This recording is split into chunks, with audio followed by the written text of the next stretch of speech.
want to welcome everybody to today's session of Coffee and Conversation, the Civil War and Military History, Part 4.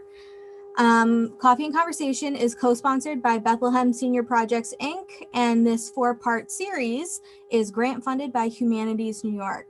Today is our final session for the series. I want to make sure everybody knows that we are recording the session. You can ask questions at any time, whether it's through the chat or with your microphone. That's up to you. I do ask that unless you're speaking, please mute yourself. It does help with feedback. And now I'd like to hand it over to Jacques Mallet. See, you can get started. Thank you so much for the introduction. And again, thank you for all the work you and everyone at Bethlehem Public Library have done when it comes to this program. Of course, Kristen, my deepest thanks for all of your work. And just to go back, as I said before, I usually start classes about 5 minutes after the hour. We did have one question regarding Cinco de Mayo and the intervention by the French in Mexico during the American Civil War. It's worth mentioning that the entire Civil War was still being fought over in the far west. And if any of you have seen the movie The Good, the Bad, the Ugly, it actually it is a Civil War film. It goes into some of the action that took place over in the far west during the time. And the Confederacy actually enjoyed quite a few victories in the West, I should mention. The last battle of the Civil War was fought in the far west, and it ended in a Confederate victory. But with respect to Mexico proper, and it is worth mentioning, the Confederacy had ambitions to expand into the Caribbean, not only to Cuba, but even as far as Venezuela, I've seen. They had this idea of creating sort of a Caribbean Roman Empire from their perspective. I've heard it, I'm not too sure how accurate this is, but I have heard the word Golden Circle used to describe these ambitions as sort of a Confederate manifest destiny. But nevertheless, when it comes to Mexico, during the American Civil War, the United States was not able to enforce the Monroe Doctrine. And countries such as France noticed this and took advantage of this. And as a result, we saw military incursions taking place in Mexico that otherwise likely would not have happened. And if the French had enjoyed greater victory, I will be honest, it is possible that they might have sided with the Confederacy. Of course, when it comes to the Civil War, it's important to keep in mind that the Confederacy was putting together a government, including a foreign, a State Department, and they were sort of making it on the go. Whereas the United States had already had a government, foreign policy and treaties that had gone on for several decades. So naturally, it's quite easy for a treaty to be null and void. The English in particular, they came very close to recognizing the Confederacy after the Trent Affair was known as in 1861. But nevertheless, whenever America was faced with a really big foreign crisis, such as the potential of French or Spanish intervention, or really anything with the English, Abraham Lincoln would just send John Quincy Adams, his grandson, over to the British and that would diffuse things. We basically had a much better, much more established foreign policy strategy when it came to the Europeans, whereas the Confederates relied very heavily on using cotton as a way of persuading them to come in. When it comes to what happened in Mexico, these are speculations, of course. The French could have declared war on the Union during the time. They could have become more actively involved. Not only that, the Union could have actually declared war on France. Seward, in the first year of the war, 1861, he had this entirely quixotic idea of declaring war on Spain, and I think I've even heard France, as a way of uniting the nation against a common enemy. And Abraham Lincoln's like, we're not doing that. So it is possible that better successes by Napoleon III in Mexico could have made the French more likely to support the Confederacy. The truth is that after the Battle of Gettysburg, it had become pretty clear to the Europeans that not only was the Union going to win the war, but at this point, they'd probably say that, especially with the Emancipation Proclamation, the Union government had essentially out-diplomacied the Confederacy. Many times, the Confederates as I was saying before, when it comes to the Confederate strategy, when it comes to international recognition, they fail almost every single time. When it comes to Lee, he failed to persuade the English to side with the Confederates during both of his invasions. The Emancipation Proclamation pretty much closed the door on the British Empire doing the same. And when it comes to the French and the Spanish Empire, the French did their attempt at basically trying to take advantage of the situation, and that blew up in their face. And the Spanish flirted with the idea, but ultimately did not become supporters of the Confederacy.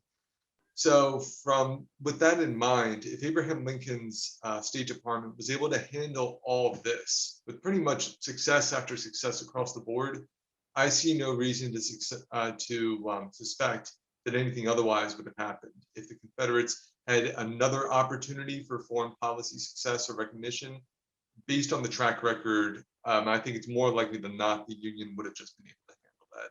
Lincoln was incredibly intelligent. The expression he used to Seward was one war at a time. And he did everything he could to keep the Europeans out of the war. And even though there was a lot of hot temper on the American side, attack France or to attack England, Lincoln, he knew where his priorities were. So with respect to today's conversation, we're actually going to be covering 3 years of the war for this final discussion. This is going to be our final meeting, hopefully not our final meeting ever. I would love to come back. But on the Civil War, we're going to be touching upon the Western Theater in 1863. We're going to be going through 1864, which is actually the bloodiest year of the war. It's going to be 1864, where we see sort of a departure from the sort of seasonal warfare, where essentially when it came to the first 2 years of the war, what would usually happen is the Union would attack the Confederacy and they would lose, they would retreat, about 3 or 4 months would pass, and then they would repeat that and repeat that. That essentially comes to an end once Grant comes into command. But before Grant comes into command, I do want us to touch upon not the Battle of Chattanooga, which is where he enjoys the victory that makes him commander-in-chief of the, or a supreme commander of the Union forces. But I do want to focus on the Battle of Vicksburg and the Vicksburg Campaign, because when it comes to Ulysses Grant as a general, this is really his grand achievement. This is his Austerlitz. This is his Trafalgar. It's actually an incredible execution of military achievement during this time in American history.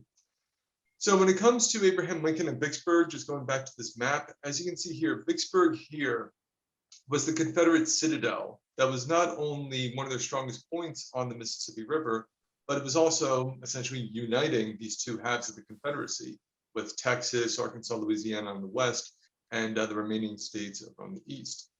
So Lincoln was aware of that. He knew that they had to capture Vicksburg, and as part of their Anaconda Plan, this would allow the Union to have full control over the Mississippi River, simultaneously splitting the Confederacy in half and giving the Union much more liberty when it comes to focusing on the more populated and the more politically significant Confederate centers over in the east.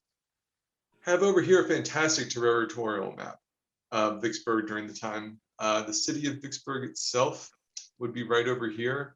And you can see over here that this over here is a blow up on the top of the screen of the town itself. It is fairly large, but keep in mind the main usefulness of Vicksburg is this sort of S-shaped waterway that they have over here going through the Mississippi. This probably is something a little familiar to us in the Mohawk Valley. Over in Little Falls, this S-shape is not too dissimilar from how the Mohawk Valley is over there. And you can understand the significance of this as a result. So when it comes to Grant, he had several different approaches to Vicksburg, and what he chooses is one of the highest risk ones, but it ultimately is one that showcases Grant's true genius as a general. And I do recommend Ron Chernow's book for this. He does an excellent job of giving Grant the credit he deserves as a military strategist when it comes to the Vicksburg campaign. So his plan was to march his army of the Tennessee down south over here. And in order to do that, he would have to send over a small fleet of Union gunboats quickly by night through Vicksburg. And they only lose one ship as they do this.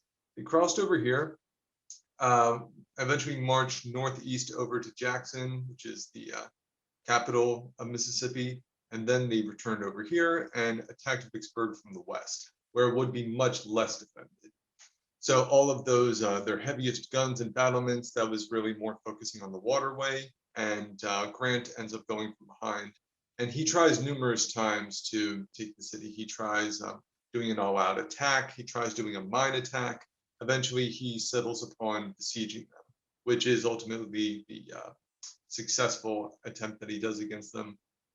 We have from the writings of the people at Vicksburg that they were prepared to, they were not afraid of sieges. They literally honeycombed their land with bunkers that they would be digging inside. Something where we're now much more closely approaching World War I style warfare. And ultimately, we have this one writing from Grant where he talks about this trench warfare that they engage in. Can I have a volunteer please read this passage?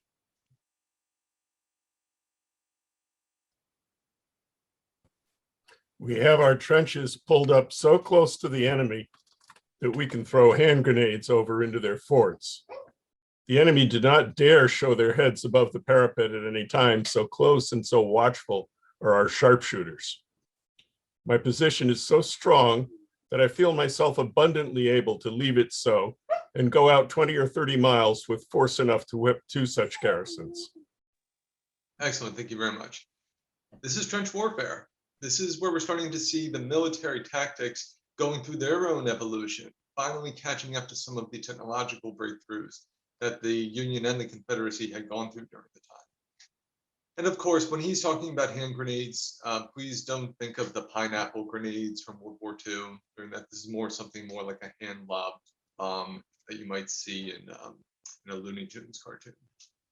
But moving forward, I do want to show the difference between the Vicksburg Campaign and the Gettysburg Campaign side by side, because these not only happen at roughly the same time, but these really showcase, in my opinion, the true difference between Robert E. Lee and Ulysses S. Grant as a field commander. As I said before, Robert E. Lee suffered from, in my opinion, the same flaw as Napoleon, in that Lee was brilliant at winning battles. He was not so brilliant at winning campaigns.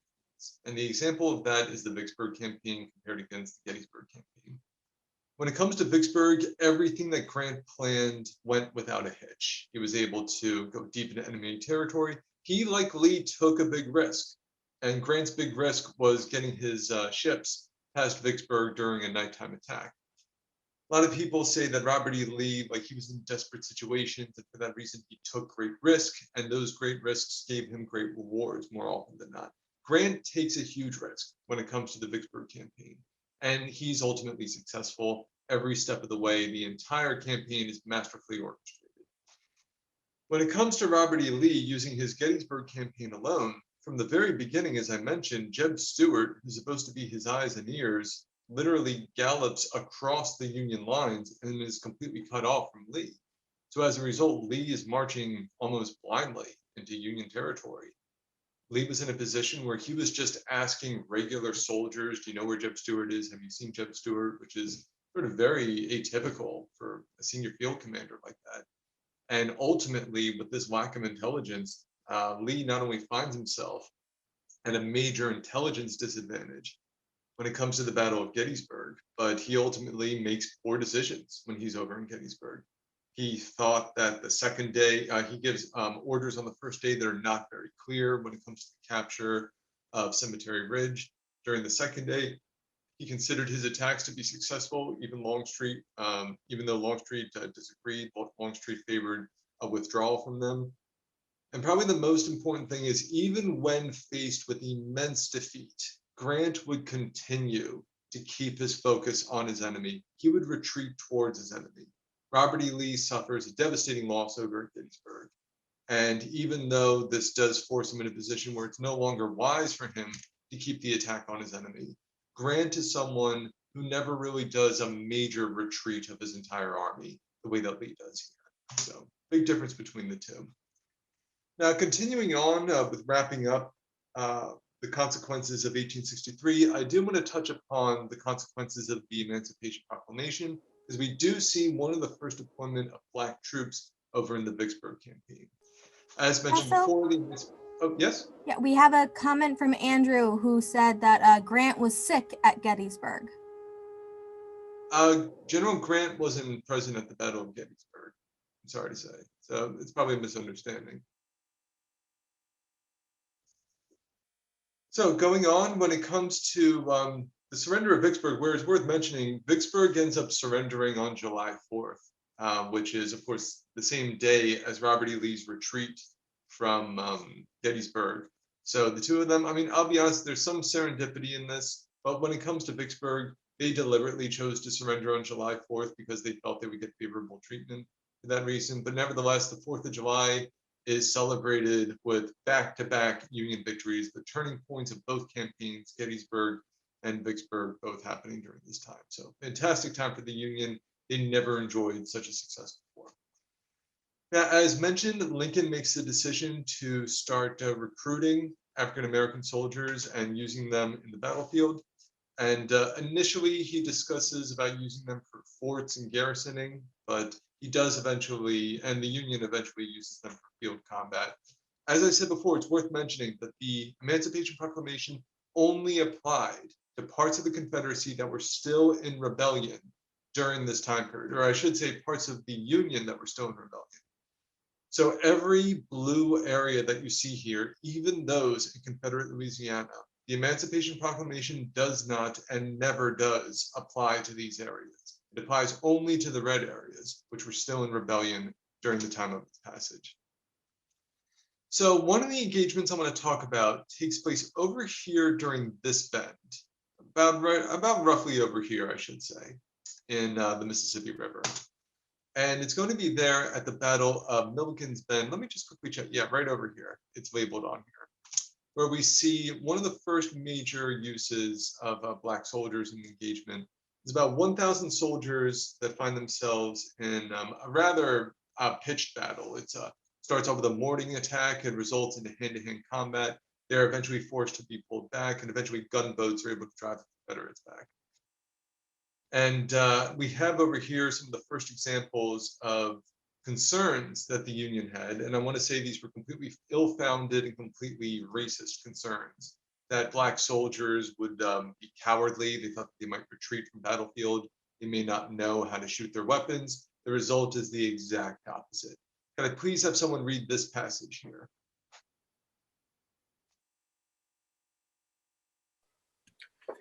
General E.S. Dennis, who saw the battle, told me that it was the hardest fought engagement he had ever seen. It was fought mainly hand to hand. After it was over, many men were found dead with bayonet stabs and others with their skulls broken open by the butts of muskets. It is impossible, said General Dennis, for men to show greater gallantry than the Negro troops did in that fight. The bravery of the Blacks at Milken's Bend completely revolutionized the sentiment of the Army with regard to the employment of Negro troops. Assistant Secretary of War, Charles A. Dana. Excellent, thank you very much. As I said in last week's class, when it came to the Battle of Little Round Top by Joshua Lawrence Chamberlain in the 20th Maine, using bayonets, despite the fact that it's a very cinematic and very dramatic image, we know from bayonet wounds during the war that it wasn't frequently used during the Civil War. So the combat that these soldiers are engaged in hand to hand with bayonets, this is uniquely ugly fighting, and one where all of a sudden a lot of decisions or a lot of prejudices when it comes to race are put to a test that even some of the more racist officers are beginning to respect within the Union. So this is incredibly hard fighting for some of them involved, as mentioned here by General Dennis, the hardest that they see during the entire war up to this point. And as a result of this, compounded with other similar depictions of gallantry, results in the more widespread use of Black soldiers for combat. I have another passage here from Secretary of War Edwin M. Stanton, continuing his comments on Milliken's Bend and other engagements. Could someone please read this? Many persons believed or pretended to believe and confidently asserted that freed slaves would not make good soldiers. They would lack courage, they could not be subjected to military discipline. Facts have shown how groundless were these apprehensions. The slave has proved his manhood and his capacity as an infantry soldier at Milliken's Bend, at the assault upon Port Hudson, and the storming of Fort Wagner. Excellent. Now, I do want to say I specifically chose this passage because there is something interesting in the language that Edwin Stanton is using here when it comes to Fort Wagner. The second attack on Fort Wagner was the ill-fated siege famously shown in the movie Glory. And if many of you saw that movie, you'd probably agree with him. that we were able to see slaves in the movie Glory fighting very valiantly when it came to the storming of Fort Wagner. The problem is Fort Wagner was composed of entirely freed men from Massachusetts. Not only that, two of Frederick Douglass's own children were actually part of that attachment. So, or that engagement. So as a result, there is a little bit of, unfortunately, mixing in the whole idea that the Black soldiers, that all of them are slaves or something like that. So I want to make it very clear, there is still a lot of unfortunate prejudice within the Union, including with Abraham Lincoln as well during this time period. But nevertheless, we do see that the gallantry of the soldiers during these three engagements is having consequences. And it is ultimately resulting in more Black soldiers being recruited and more being used, in some cases by the end of the war, for rather serious duties, ranging both from combat and also from formalistic duties, such as, if I'm not mistaken, I believe that eventually Abraham Lincoln had Robert E. Lee's wife guarded by Black cavalry soldiers. And I do want to say, when it comes to slaves that do join the army, there are incredible stories of some Black soldiers that end up joining the Union, bringing the Union back to their own plantation and killing their own overseers. So essentially, the Union Army is slowly becoming that army that John Brown wanted to see, invading the South, liberating slaves, arming them, and bringing them into the Union cause. And so to wrap up our examination of 1863, and there is one thing, there is a final thing that I do want to mention. There was an effort by some Black soldiers that were led by a Philadelphian named, I believe it was Cato.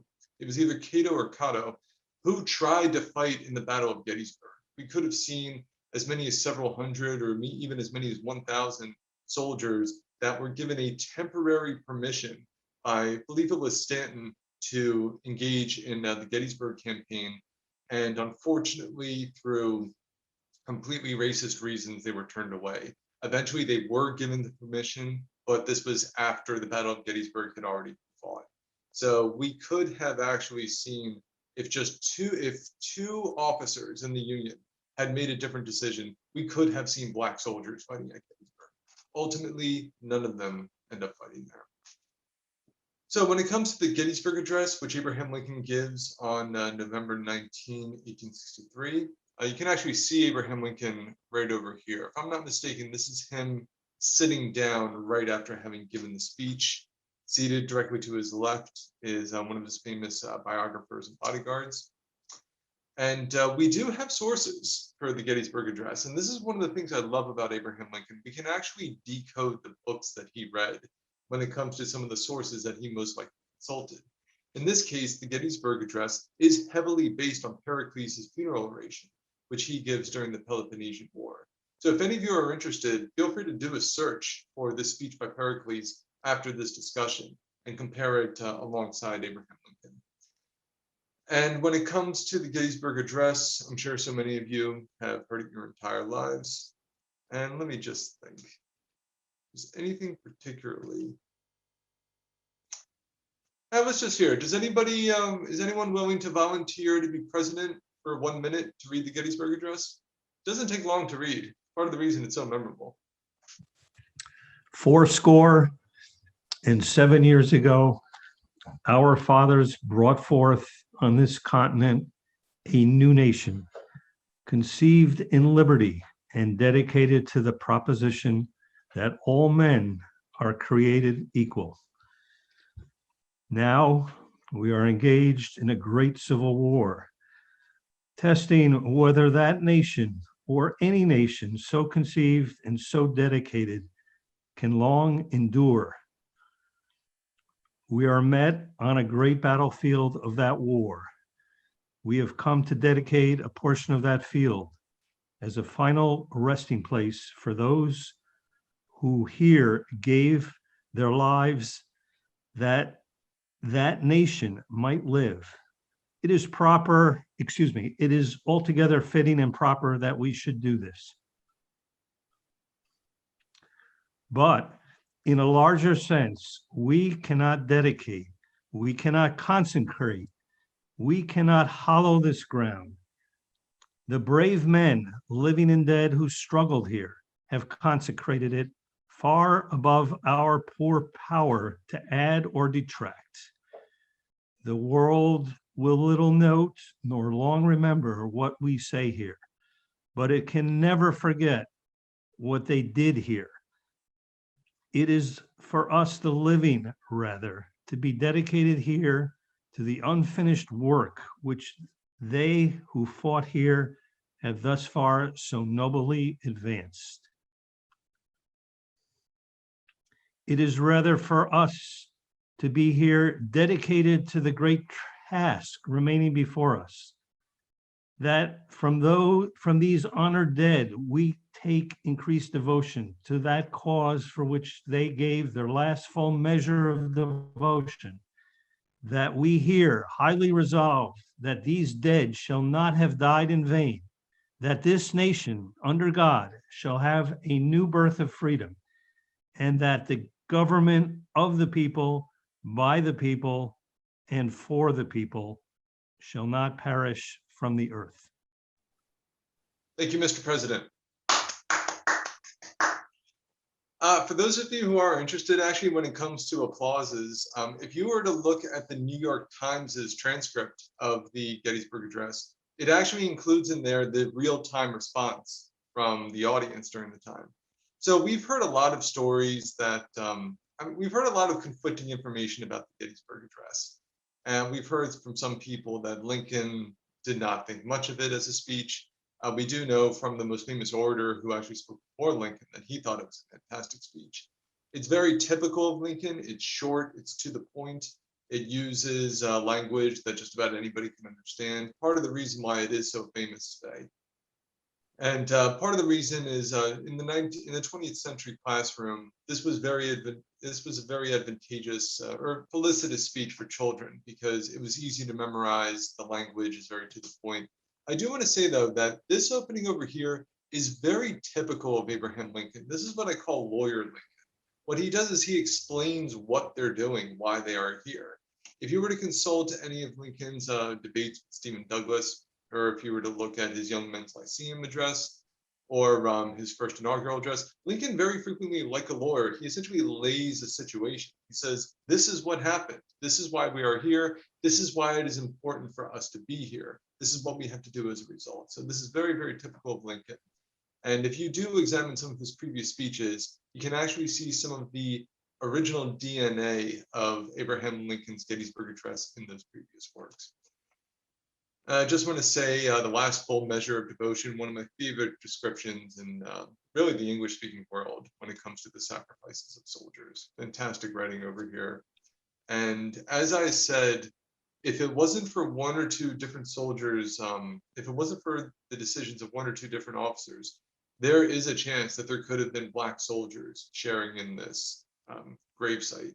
So just one little example of how, even though this is considered by many to be one of the greatest masterpieces of the English-speaking world, probably one of the two greatest speeches in American history, it could have been slightly different, perhaps immensely different, if this one decision when it came to Black soldiers had been allowed. So any questions before we go to the focus of today, which is 1864-65? All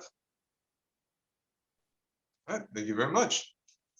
So let's get into this. This is, for those who lived through the Civil War, they say this is the worst of the war. We're going to be going through some of the, not so much the costliest battles, but some of the most unfortunately violent battles during the war. This is where morale for the Union plummets to its very lowest.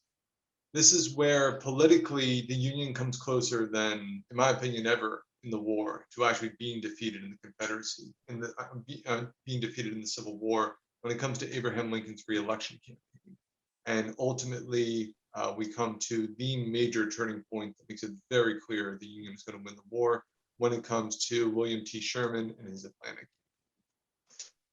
So just a synopsis of the Civil War going into this crucial fourth and final full year of the war, I should mention. We have Ulysses S. Grant now in command of all Union soldiers, and he's going to be focusing on the Eastern Theater. His purpose is to capture the capital of Richmond and or to capture and defeat the army of Robert E. Lee.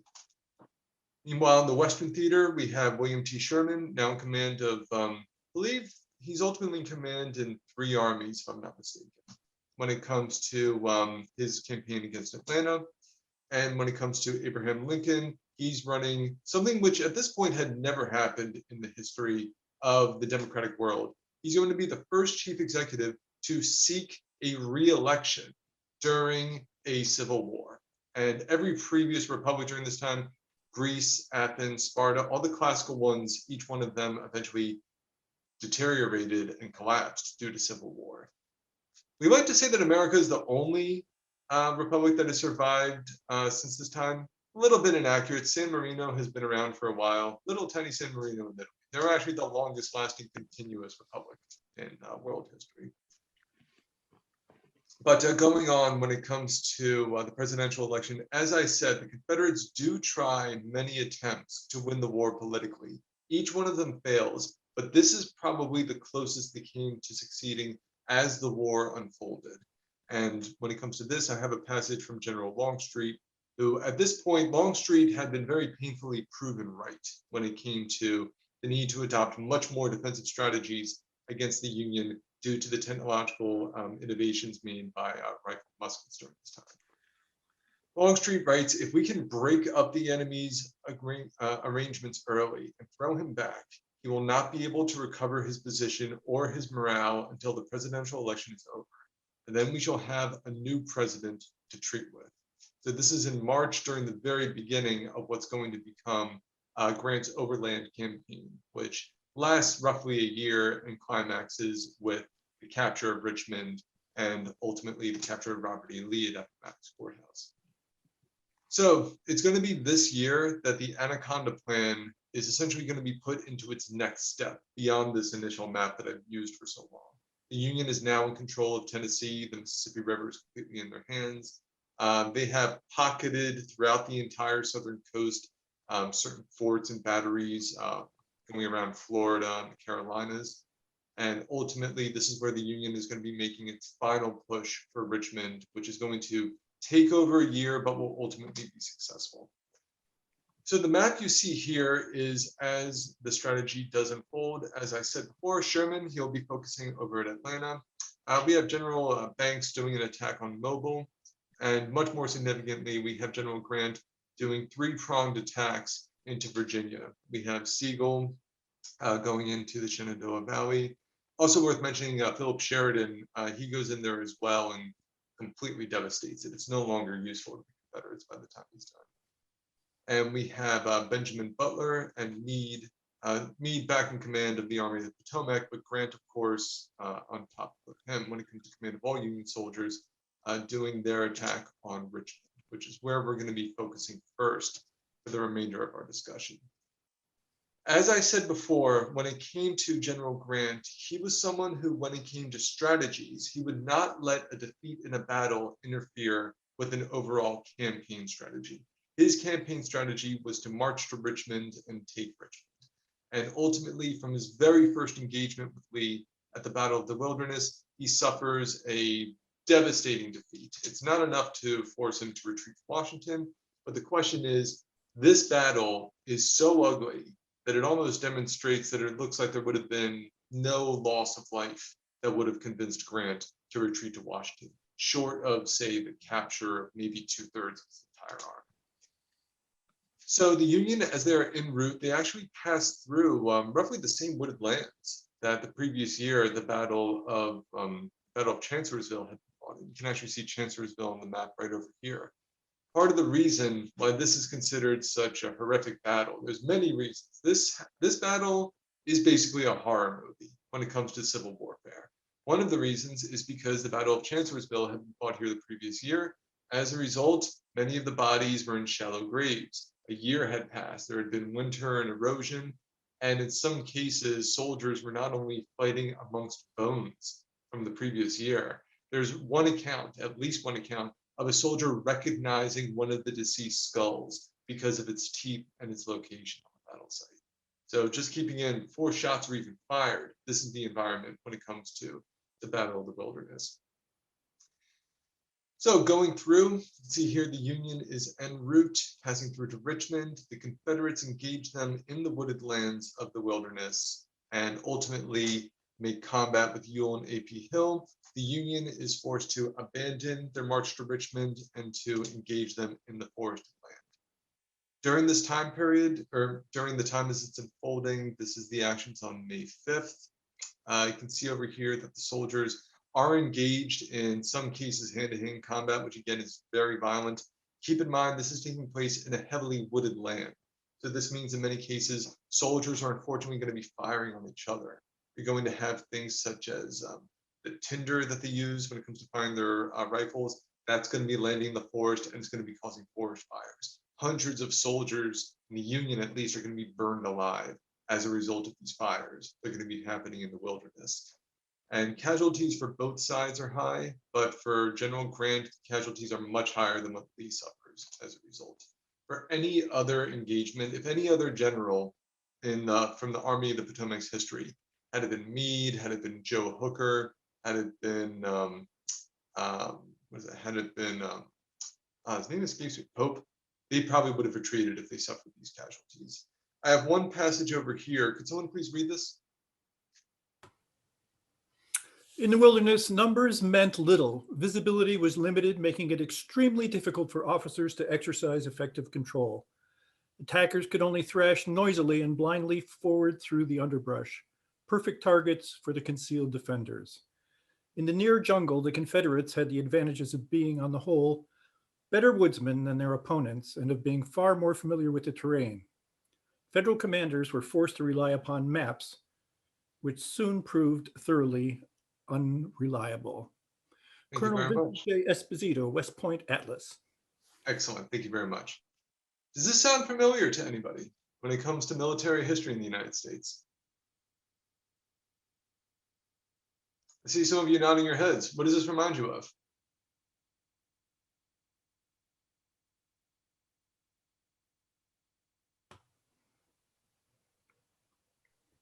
The American Revolution. I heard the The American Revolution, yeah. I heard two wars. I heard the American Revolution. I also heard Vietnam mentioned. Who mentioned Vietnam?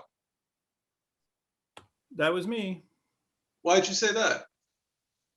The North Vietnamese had complete control and good understanding of the terrain, while the Americans were forced to resort to, I think, napalm. Mm-hmm. I mentioned the Battle of the Bulge, 1944, I believe. Mm-hmm. That's excellent. Thank you very much. Yeah, when it comes to those, and also with the Battle of the Bulge, believe we suffered, I think that's the most casualties the Americans ever received in a single engagement, rather than like a long campaign. I believe we suffered, I think, 80,000 or 87,000 casualties in the Battle of the Bulge. A little bit of trivia: one of the soldiers who fought in the Battle of the Bulge was Mel Brooks. He was over there as a young man. But more detail when it comes to this, as I said over here, the near jungle. Keep in mind, the Union had already suffered a major defeat over here when it came to the Battle of Chancellorsville.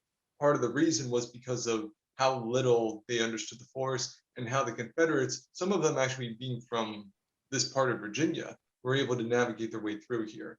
So when it comes to the Union, they would be using store-bought maps, and in some cases having to navigate these battles by compass. It was a horribly chaotic time.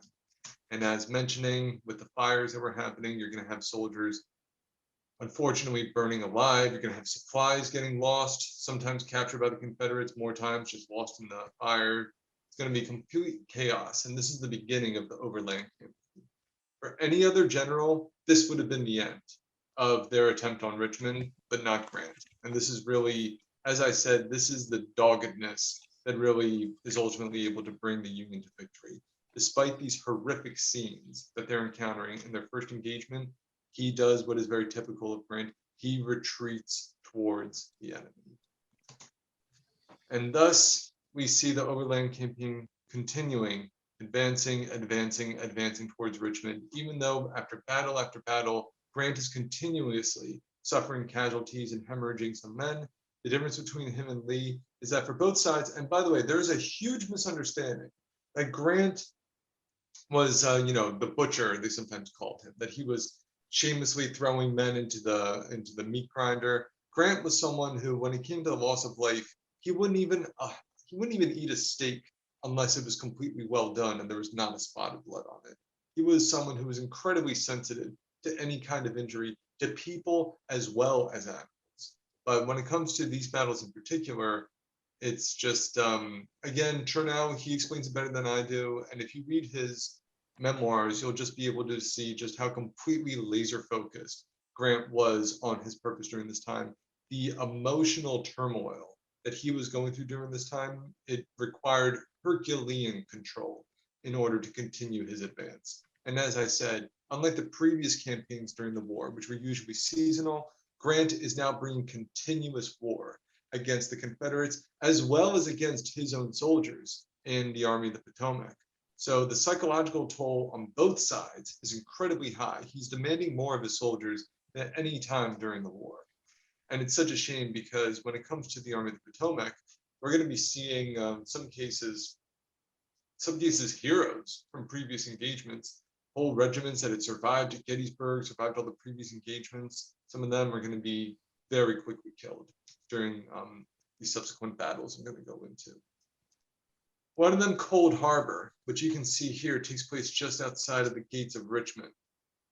This is where Grant makes what he considers the worst mistake of his entire career, where, as you can see over here, Grant and Meade, Hancock together, they're clustered down here by Gaines Mill. And what Grant does is he tries to do essentially an all-out strike against the dug and Confederate positions that they have here. It's worth mentioning that Lee had essentially learned his lesson from Gettysburg. We no longer see the glorious charges that Lee did at Gettysburg when it came to Pickett's charge. He's now doing a very defensive maneuver. You can see here this sort of picketed line going through here. Those are Confederate trenches. Now, make no mistake, Lee was a genius when it came to engineering. It's what he studied at West Point. It's what he was first commissioned to do. And when it came to defenses, according to those who witnessed the Union and Confederate defenses, they said Lee made the best trenches they've ever seen in their military. So we have General Grant ordering 3 incredibly costly charges at Cold Harbor, where the Union suffers even more casualties than the Confederates did at Pickett's charge over the course of roughly 18 minutes. Grant in his personal memoirs writes, "I've always regretted that that last assault at Cold Harbor was ever made. No advantage whatsoever was gained to compensate for the heavy losses we sustained." Now, Grant is writing this in hindsight in his memoirs. It is worth mentioning that during the battle, Grant was still his old self. He was still determined to do whatever it took to win this battle. And even after suffering 3 incredibly costly attacks, he wanted to launch another attack, and he only was talked out of it after his lower officers refused to order the attack to his base. So this was an incredibly costly battle that could have been worse. And moving on, we come to the largest siege of the war, and the one that ultimately determines the outcome in the Eastern Theater, which is the Petersburg Campaign, or Petersburg Siege, I could see. It lasts just under a year, and it's ultimately focusing on this railway, which is the last bastion that the Confederates need to defend in order to be able to resupply and reinforce the Confederate capital at Richmond. As you can see over here, the Confederates, over the course of roughly a year, build an incredibly detailed network of trenches going entirely down from Richmond all the way to Petersburg, and then westward. And we see the Union forces literally engaging into World War I style trench warfare against each other. Over here, you can see the entire revolution that we went through when it came to Napoleonic tactics to really some of the beginnings of modern warfare when it comes to this, over the course of roughly about 1 year of evolution between the Gettysburg Campaign and eventually the Overland Campaign. Could someone please read this passage from Grant in his memoirs?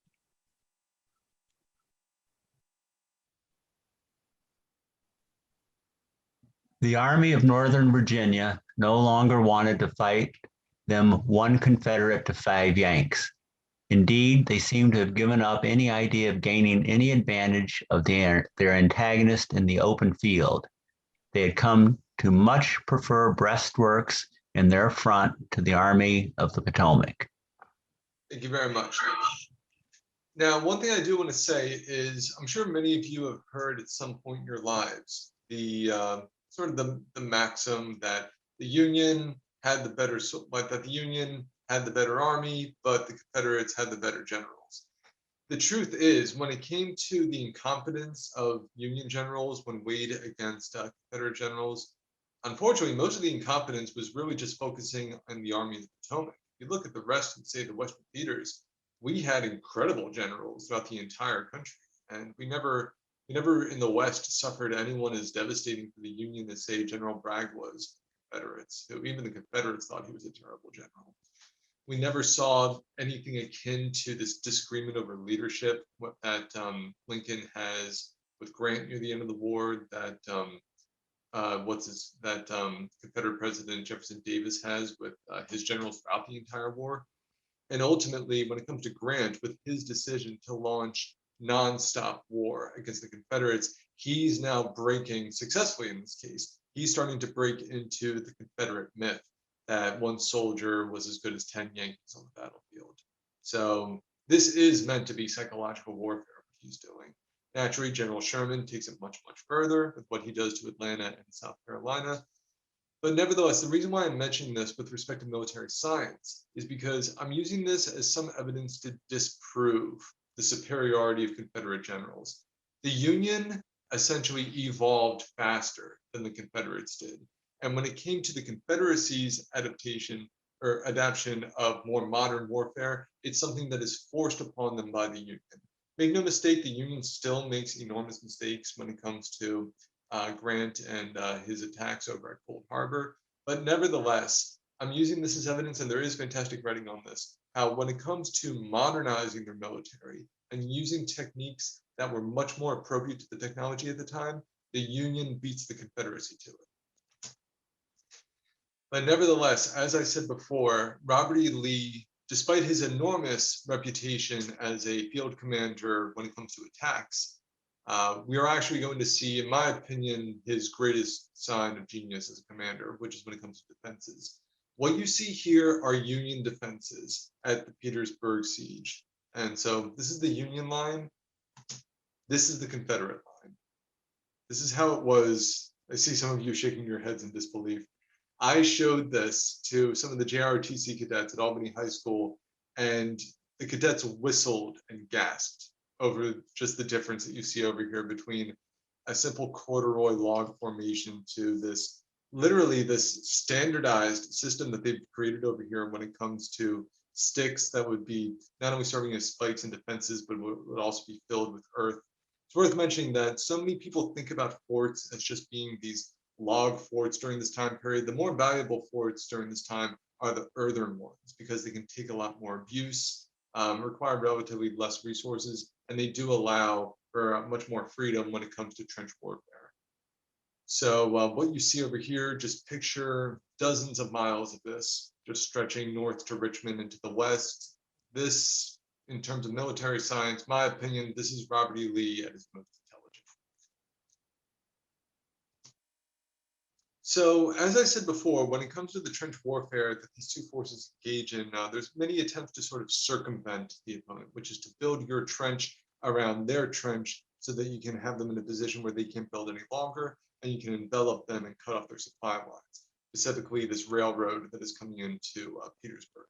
Now, there are many attempts to be able to overcome these trenches, including developing new methods to be able to do so.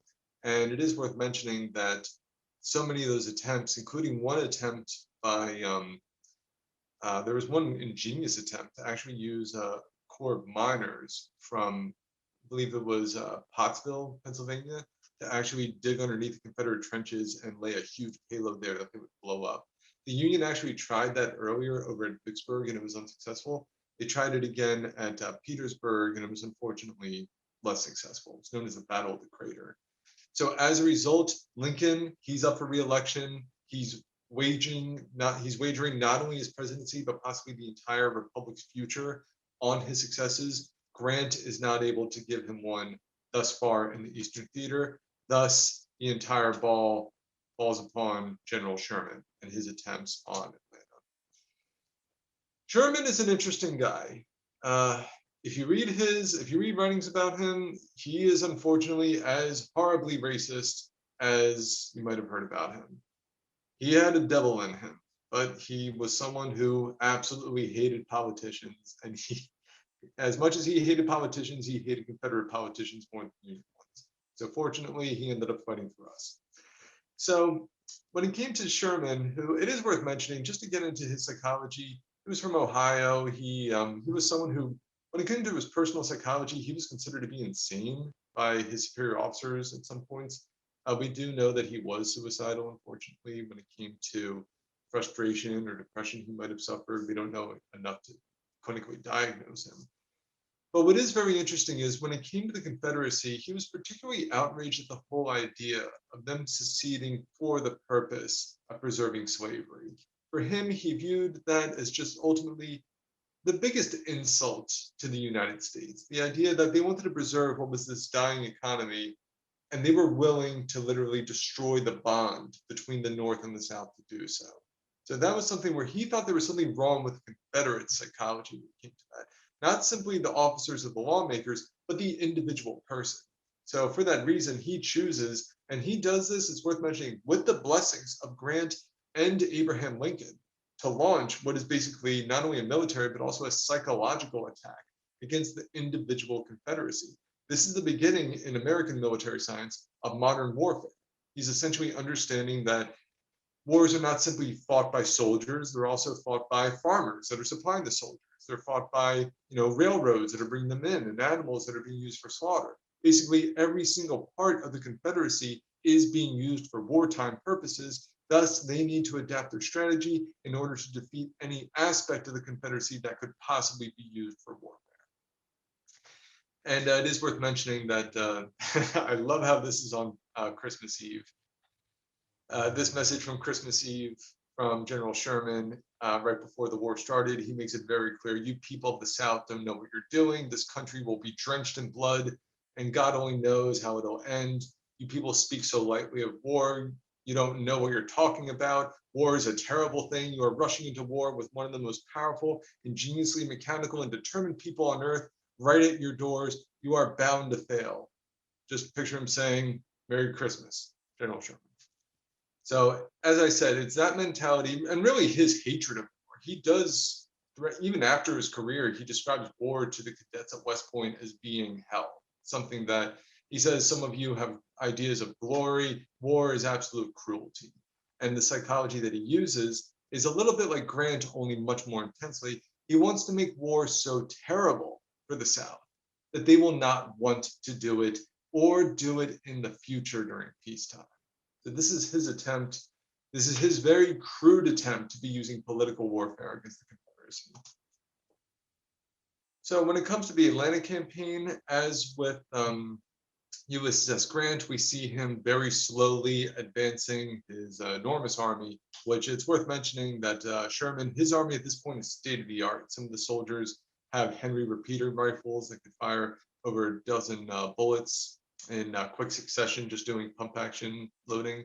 So the Confederates at this point, they're basically praying for a miracle that they never get. It says over here that no rebel shall be allowed to remain at Davis Mills so much as an hour. Allow them to go, but do not let them stay. And let it be known that if a farmer wishes to burn his cotton, his house, his family, and himself, he may do so, but not his corn. We want that. So again, this is his approach where he's using modern warfare tactics or total warfare tactics. Every single aspect of a town, of a village, of a forest, of a farm, anything that could be used for the enemy, he's confiscating for use by the Union Army, to deny to the opponents, and also to augment his own forces. So it's that mentality, which he had already been practicing for 2 years before the Atlanta campaign, that he brings into the Atlanta campaign. And ultimately, John Bell Hood, he eventually assumes command of the defenses of Atlanta. He had the reputation for being much more aggressive than Joseph Johnston, one of the initial defenders. and his attempts to repel Sherman are all completely unsuccessful. There's even one attempt by the Confederates to circumvent Sherman and to threaten the American interior in Tennessee and also in Ohio. And Sherman makes a joke that if he'll go all the way to the Ohio River, I'll give him rations. My fight's down here in Atlanta. And so ultimately, it's this decision not only to capture Atlanta, but him capturing Atlanta right after the National Democratic Party adopts basically an armistice platform with, of all people, former General George McClellan as their nominee. Sherman captures Atlanta and basically secures Abraham Lincoln the victory he needed to win re-election. He captures Atlanta, issues this very famous reply to Mayor Calhoun of Atlanta when it comes to his appeal that the city be spared. He says, in my opinion, probably the most famous writings in the history of total warfare from an American perspective. Could I have a volunteer please read this passage? You cannot qualify war in a harsher terms than I will. War is cruelty and you cannot refine it. And those who brought war into our country deserve all the curses and maledictions of people who can pour out. You might as well appeal against the thunderstorm as against these terrible hardships of war. They are inevitable, and the only way the people of Atlanta can hope once more to live in peace and quiet at home is to stop the war, which can only be done by admitting that it began in error and is perpetuated in pride. Thank you so much. It is worth mentioning that Sherman, one of the famous lines that he uses when it comes to reconciling with the Confederates says, the moment that you are ready to make peace, we will share our rations with you down to the last cracker. And we see in the years after the war, Sherman truly did mean that. He eventually had an incredibly close friendship with Joseph E. Johnston after the war. And when Sherman died, the general who was actually his pallbearer, it was raining out and he wasn't wearing a hat. And when he was asked, aren't you going to wear a hat? You'll catch cold. He said, if Sherman was carrying my body, he wouldn't be wearing a hat. And the general ended up dying roughly, I believe, 2 weeks later as a result of that. So when he's saying over here about the cruelties of war, how he believes that it started in pride, he is essentially doing what he believes will bring peace for the Union, which was to basically whip this warmongering energy that the fire eaters had instilled in the Confederacy out of their system. So stop me if that sounds at all familiar. Nevertheless, these are the methods that Sherman was using. So after the capture of Atlanta, and worth mentioning, this is after Abraham Lincoln's re-election. He enjoys a massive re-election victory. And also worth mentioning, absentee ballots were used during this election for the Army of the Potomac. He overwhelmingly gets the soldiers' vote, despite the Democratic opponent being a former commander of the Army of the Potomac. When it comes to Sherman's march to the sea, from our best research on it, and also some of the best writing on Sherman's Atlanta campaign, if anyone is interested, is a great book called The Bonfire, The Siege and Capture of Atlanta by Mark Workman. Fantastic book, I recommend that. What Sherman does is he brainstorms the idea and shares it to Lincoln, the idea that what he's going to do is he's going to send his army deep into enemy territory and they're going to live off the land, which means they're not going to have supply lines or wagons. They're just going to capture everything they can, destroy everything that they can carry with them, liberate as many slaves as they can, bring them into their army, etc. And as mentioned, when it comes to Sherman, the army that he's bringing is unfortunately a white military. It is segregated. As I said before, Sherman was unabashedly racist when it came to the role that he believed blacks should be serving in the military and should not be serving. But when it comes to his objective, it is to famously march to the sea over the course of about a month and a half in 2 major columns. You can see over here, unlike General Lee during his Gettysburg campaign, he is going to have excellent intelligence going through here. Cavalry is going to be the dotted line, solid lines are going to be infantry. And as they go through here, it's worth mentioning they're completely out of communication with Lincoln for a month and a half. They don't know what happened. They don't know if Sherman went rogue. Some people thought that he was going to launch a coup d'etat attempt. Some people thought that his army had been completely captured. Lincoln himself personally vetoed his own cabinet when it came to Sherman's march to the sea. He approved it. And according to Lincoln's wallet, when he was assassinated, he actually had a newspaper clipping ordering the march of Sherman's orders for the March to the Sea in his wallet the night he was assassinated. So I have spoken to Ford's Theater about this. I've spoken to Lincoln scholars about this and historians. Each one of them came to the conclusion that Lincoln personally felt that he shared a little bit of this responsibility when it comes to the March to the Sea.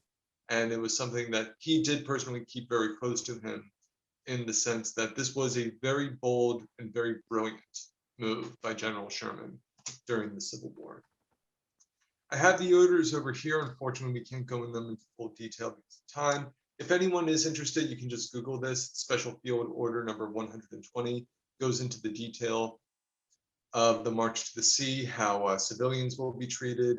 It is worth mentioning that so many of the stories that you probably heard when it comes to widespread raping or desecration of Confederate cemeteries, according to Mark Wortman, who, as I said, he's written some of the best writings on Sherman I've ever come across. He says that he said to me in a personal email when it came to Sherman that the restraint that his soldiers demonstrated during the March to the Sea is not even matched by our modern military. He said that when you consider the situations that the soldiers had been through and how few actual acts of violence against civilians occurred, so many of them were actually just works of mythology that were products of Margaret Mitchell or the Lost Cause sympathizers, or even attempts to sort of get compensation for property they didn't have through insurance fraud. Essentially, he said, according to the best of his research, that almost, not everyone, but almost every instance of sexual assault or physical assault by Union soldiers against the population of Georgia, the white population, I should say, was non-existent. And he says that the restraint that the Union soldiers demonstrated here is possibly makes the March to the Sea one of the most well-organized and disciplined military maneuvers in the history of the United States.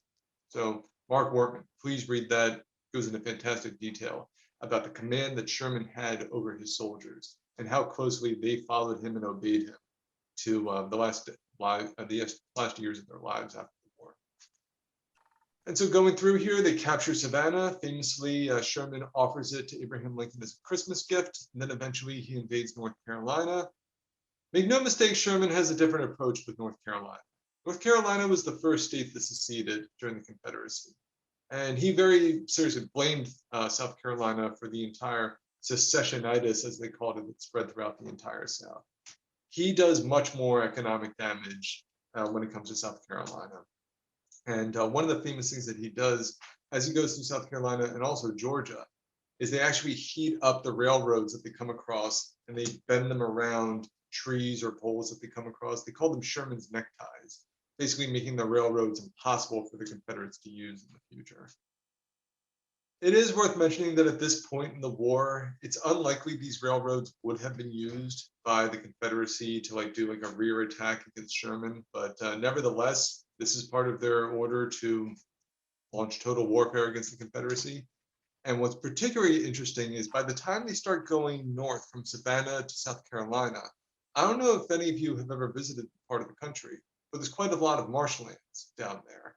And he still has this huge army that's not only going through here, but in some cases is growing in size because they're liberating quite a few slaves, and some of them have nowhere else to go, and they're simply following Sherman's army, or some cases working as litter bearers or laborers. Sherman is now marching north through swamp territory. And what they said is that Sherman, he let nothing stop him. When the Confederates were burying mines, they were burying explosives in front of his army, he got Confederate prisoners and had them march in front of his army. When he found out that there were swamps, and by the way, the Confederates heard about that and they stopped burying mines. When he came to swamplands that were slowing him down, he said he had a battalion of axemen, men with hatchets right in front of him, that would cut down forests in the bayous and the swamps that they were going through, and they would lay corduroy roads that they would march across. According to Confederate General Joseph E. Johnston, who was basically his main rival, Sherman's rival during these campaigns, he said, "When I had learned that Sherman's army was marching through Sauk swamps, making its own corduroy roads at a rate of 12 miles a day, and bringing its artillery and wagons with it, I made up my mind that there had been no such army in existence since the days of Julius Caesar." Confederate general appraising the commander and the army that would eventually defeat the South. So when it comes to the war's end and ultimately the end of our discussion, I am sorry we're a few minutes over, but I do want to wrap this up, of course. Abraham Lincoln is reelected really immensely due to Sherman's actions. It's worth mentioning that after Lincoln's death, when they had the grand review of the entire Union Army, it lasts 2 days in Washington, D.C., and they said the largest round of applause went for Sherman's army when they marched through. This was an incredible, consequential political victory for Abraham Lincoln. The 13th Amendment is actually passed in the first month of 1865. Lincoln gives, of course, his famous second inaugural address, completed Union Capitol behind him, and also, first time in American history, Black soldiers are present for Lincoln's second inaugural address. He lays out what likely would have been his philosophy for Reconstruction, which was to basically end the war as soon as possible, bring these people in here, reconstruct the Union as quickly as possible. And unfortunately, the approach when it comes to malice towards none is not realized due to Abraham Lincoln's assassination. Since our focus is primarily on military science, I did want to close with this very brief appraisal, or this little episode of Abraham Lincoln, where he met with Sherman and Grant together over at the River Queen Summit, as it was known as. It took place on March 18th, 1865, on Grant's floating fortress. It was a sort of a paddle boat known as the River Queen. Sherman, in his memoirs, as I said, Sherman did not like politicians, and he did not have a very favorable view of Abraham Lincoln, or opinion of Lincoln, I should say, until he met him in person. And very interesting remarks here from Sherman. During this interview, I inquired of the president if he was all ready for the end of the war. And he said that he was all ready. All he wanted of us was to defeat the opposing armies and to get the men composing the Confederate armies back to their homes, at work at their farms, and in their shops. So if Lincoln had lived longer, this likely would have continued to be his approach, even though it probably would have received a lot of criticism from his fellow Republicans. He simply wanted to end the wars as quickly as possible. So as a result, when it comes to things such as the 14th and the 15th Amendment, we may not have even seen them added to the Constitution had Lincoln not been assassinated. But ultimately, when it comes to our discussions on the military science, I mean, when it comes to the civil and civics and the political history of the Civil War, I would love to go into more detail some other time. But for the purpose of this discussion, one line over here from Andrew. Yes, Lee was sick at Gettysburg, perhaps contributing to bad decision-making. Similarly, Lord Cornwallis was sick at Yorktown in 1781. Grant seemed to do it through alcoholism. How often does illness of generals contribute to the losses? So this one, when it comes to sick, when it comes to Lee, I've read a little bit about Lee's ability when it came to Gettysburg. I'm personally not persuaded that any physical ailments that Lee might have had would have interfered with his decision-making during Gettysburg, because almost everything that he did at Gettysburg was very typical. When it came to launching Pickett's charge, when it came to his furious attacks, when it came to the second day of battle, there's really no reason to, and not only that, there were forces outside of Lee's control that came into play heavily at Gettysburg, such as heroism of the Union soldiers at Little Round Top, and also Jeb Stuart being out of control. I personally think that if Jeb Stuart had been much closer to Lee's army, that Lee could have had smallpox, and I don't think it would have made too much of a difference there. In fact, if Lee had died at Gettysburg, and if General Longstreet had taken command, it probably would have been better for the Army of Northern Virginia to retreat rather than continue to engage the Union. And when it comes to Grant's alcoholism, I have actually read scholarly articles that said that Grant's alcoholism made him a better general. It sounds ridiculous, but I'm simply reporting with what I have. The difference between Grant and many other generals who suffered from many different physical or emotional problems, or even personality traits that were destructive for military command, such as ego, what have you. The thing with Grant is he was self-aware of his alcoholism, which was something that he very closely monitored. Quite a few accounts, including some famous accounts even mentioned in Ken Burns's Civil War documentary, have since been debunked as basically lost cause propaganda. Grant was much more sober during the war than his reputation will ever give him. But what's interesting is Grant was aware of the fact that he was an alcoholic. And it was something that actually made him hold himself to a higher standard when he came to restraint. And it was also something that he personally was ashamed of. And as a result, it kept his ego in check during a time where almost every previous Union commander had an ego that would go run amok, including Sherman, I should mention. During the last few months of the war, Sherman borderline tries to get his own peace treaty with the Confederates. That drives the Union mad during this time. He tries to end the war under much harsher terms than Lincoln or his successors like Stanton wanted to agree to, which could have perpetuated the war. So when it comes to all of them, Grant, his mind was as sober as they came. And when it came to his alcoholism, very, very thoroughly vet any information you get about that. He was an alcoholic at a time before we had a better medical understanding of alcoholism. And from everything that I've read about it, it did not seem to seriously interfere with his command. And as I said, you could debate it. I have read arguments that it was his self-control over his alcoholism that was a sign that was very conducive to his form of war fighting. I have two questions. One, yes. Actually, I went to the State Museum and they say have the biggest section of Civil War flags. And actually, I visited Gettysburg twice. And then they said, we have the biggest section. So on a technical, I have a bigger question coming up, but do you know who has the biggest collection of Civil War flags? I always thought it was the New York State Museum. I know exactly what you're talking about. It's an enormous, you go in there, you see all those battle standards that they had. As I said, as far as I know, that's what I would think it would be. It's worth mentioning that Civil War history for roughly the past 150 years has been somewhat monopolized by many Southern museums and historians. So it would not surprise me one bit if Virginia or Georgia might have a larger collection. But as far as I know, as I said, I always assumed it was the New York State Museum. If I'm incorrect, please anyone correct me. But yes, I have seen it. It's incredible. Second question really goes back to the beginning. You know, I'm from Chicago originally, and Lincoln was enamored. Lincoln, the birthday, February 12th.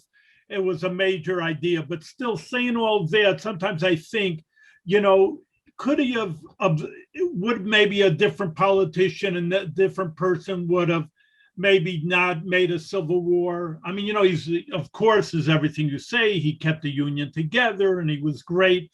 But maybe he was the cause of the Civil War. Maybe that's why they fought it. Maybe another politician would have been able to keep the Union together. And instead, you know, 500,000 lives were lost in the Civil War. Would have been better to South have their slaves and in any case and not kill so many people. What I can talk about are certainties when it came to Abraham Lincoln. Abraham Lincoln had opportunities to be governor of Ohio.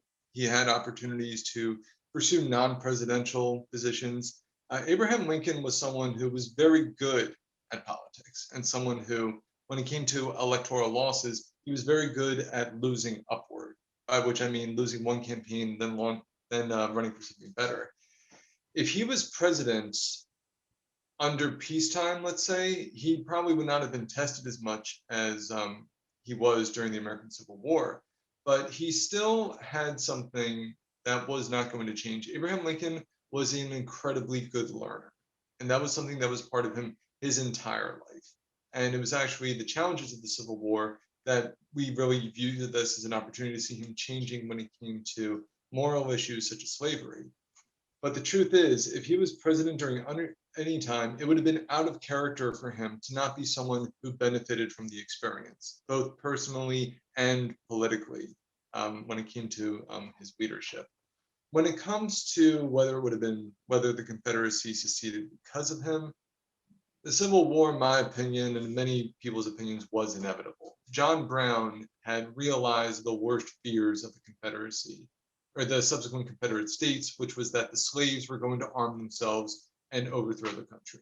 Even without Abraham Lincoln, you still had Harry Beecher Stowe writing Uncle Tom's Cabin.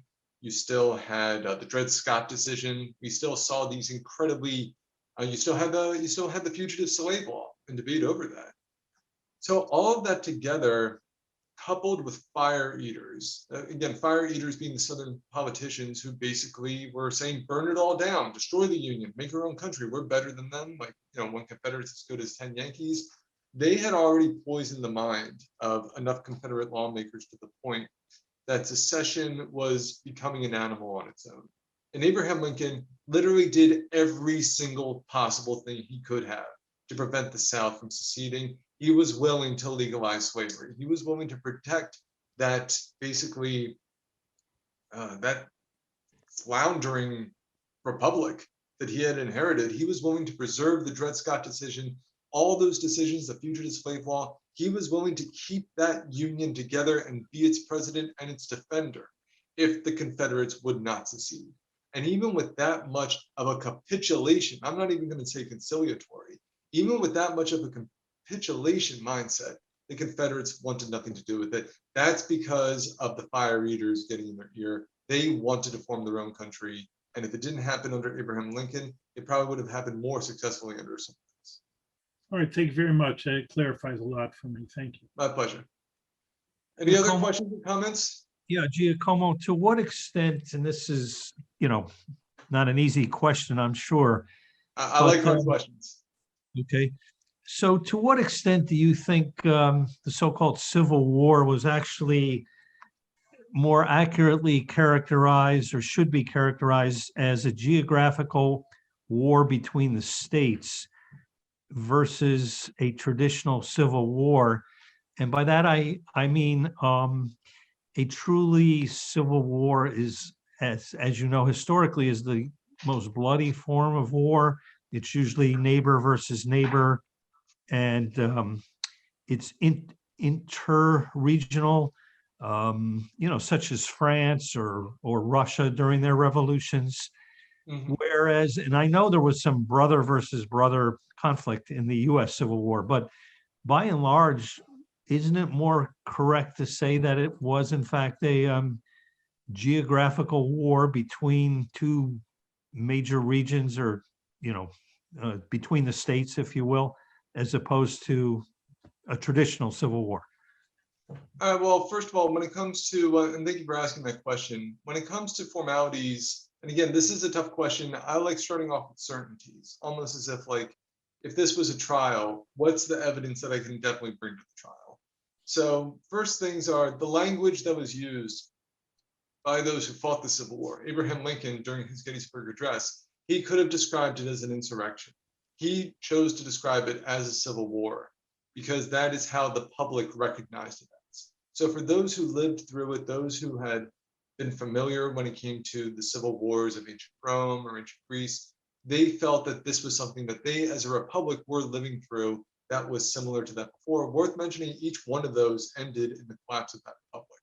So using that kind of language, civil war, is not a very popular term, but he's using it because it's an identifiable term that people understood. And there are times when it comes to, say, localized violence, like America, as I said before, was roughly the size of the continent. So when it comes to the continental United States Civil War fighting, I mean, there were pockets of the Confederacy that wanted nothing to do with the Confederacy. You probably heard about, what was it? The name escapes me. There was one county, I believe, in Mississippi or Alabama, where they basically fought a guerrilla campaign against the Confederates rather than be part of secession. The entire state of West Virginia exists because they broke away from Virginia because they wanted nothing to do with secession. And even when it comes to up north in our own New York State, we still had the draft riots, and we had New York City being in a state of insurrection over not only their vitriol when it came to fortunately, emancipation, really blacks in general, but with their own misgivings when it came to interfering with their economy through warfare. So when you compare that against other major wars, such as you mentioned the Russian Civil War, if you do look at the main maps of the Russian Civil War, which is of course fought on an even larger battlefield, it is still somewhat regional when it comes to that main stretch that's going from Moscow along what's, I guess today would be the Trans-Siberian Railway. You're able to see similar geographical locations between the reds and the whites when it comes to the Russian Civil War, very similar to the American Civil War. And it sounded to me that what you're describing is much more like a societal collapse, in my opinion. And when it's a societal collapse, well, that's when you're sort of shaking things up and you have to have a race to see who are the two opposing sides going to be. That didn't happen in this case because the Civil War was one that unfolded in a way where there was already an established government for the Union, and the Confederates put a government themselves together. So it was chaotic at first. You had several states seceding, several states choosing to stay in, but ultimately they organized themselves along the geographical lines. That itself was a product of the buildup to war and for defense and creating a government than the war itself. So with all that said, oh yes, mentioned over here, Andrew, Battle of Ontario. There is more information on that. I wish I could Google it right now. Just do a Google search on Confederate resistance and also soldiers from, say, Missouri or Kentucky that chose to fight for the Confederacy. There are Southerners who wanted nothing to do with secession and would physically move themselves to the north or even join the Union forces. It's worth also mentioning that that entire population of the South that is enslaved, they wanted nothing to do when it came to Confederate victories. So many of them ended up joining the Union and working as spies, giving us information that they could. So when it comes to the entire South, North and South, it was not completely unified. It's not like the moment you went south of the Mason-Dixie line, you had like 9 million Confederates going through there. There were pockets and there were patches, and the Confederacy almost had internal divisions that led to one state seceding from the Confederacy because they did not favor a strong federal government. And Jefferson Davis himself was frustrated over how he didn't have more executive control over the Confederacy. So with all that said, the Civil War, in my opinion, was a civil war. It meets all the definitions of a civil conflict. It's one that, like many civil wars, is broken apart on geographical lines, and also it was one that was incredibly bloody. So I feel that the use of the vocabulary Civil War during the time period and today was applicable for what they did and entirely appropriate. And it's one that, in my opinion, as I said, like other civil wars, was very geographically evident in its war fighting, but it wasn't the determining factor. Half of the Confederacy on the West received much less military attention than the Confederacy on the East. And furthermore, the Union, its population was spread out unequally. And we also saw quite a lot of conflicts taking place in the Confederacy because that was partially the Confederate strategy. If the Confederates had penetrated much deeper into, say, the Midwestern states, we might have actually seen some Midwestern states find themselves in a political situation where would they now become battlefields? Might some of their governments want to secede or even break away from the Union entirely, which could have happened. I believe it was known as the Northwestern Conspiracy. There was an attempt by Copperheads to form their own union by seceding from the North in 1863. It's partially the stuff of conspiracy theory, but there is some effort by the Confederates to disrupt the North. And one last thing, there was also attempts by the Confederacy to use arson against northern cities as a way of trying to destabilize the North socially, politically. They introduced counterfeiting to disrupt the Union economically. So what I'm getting at is the civil conflict that you're talking about, which is societal collapse. It could have happened, but it didn't happen. And the reason why it didn't is because the Civil War was one that remained mostly regional in its fighting, but was, I believe, fairly described as a civil war. Thank you. Or if I could offer a brief comment. Yes, please. For what it's worth, I don't know that it gives you an answer to that question, but my grandfather's grandfather fought in the Union Army, and his first cousin was a Confederate cavalry officer who ended up being killed in combat. And the two branches of our family are still not on speaking terms to this day. The consequences of the war run incredibly deep. You look no further than the nearest Confederate flag outside your house in Yankee territory in New York. Any other thoughts or questions before we part from this discussion? Well, then I am so grateful for this opportunity to be discussing this with you. Again, my deepest thanks to everyone at Bethlehem and Little Falls and everyone at the libraries that have put this all together. Humanities New York thanks you. I thank you. It was a privilege and a pleasure to be here. And Andrew asking, when will you be back? As soon as I'm invited. You're one of my favorite groups to be speaking to. It's always a pleasure to be here.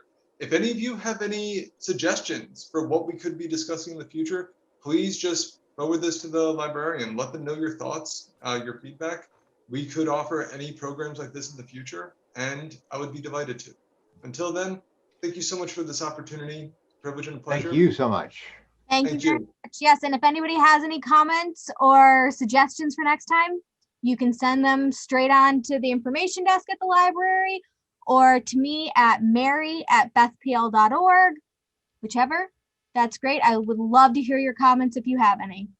Giacomo, do you have a website or an email address by any chance? Mary, there's first to answer your question with my email, it should be on the syllabus. If you don't have access to a syllabus, I'm sure Mary can help you. Yes, I And can. yeah, if anyone has any questions, if there's any readings that you want me to recommend, books, please let me know.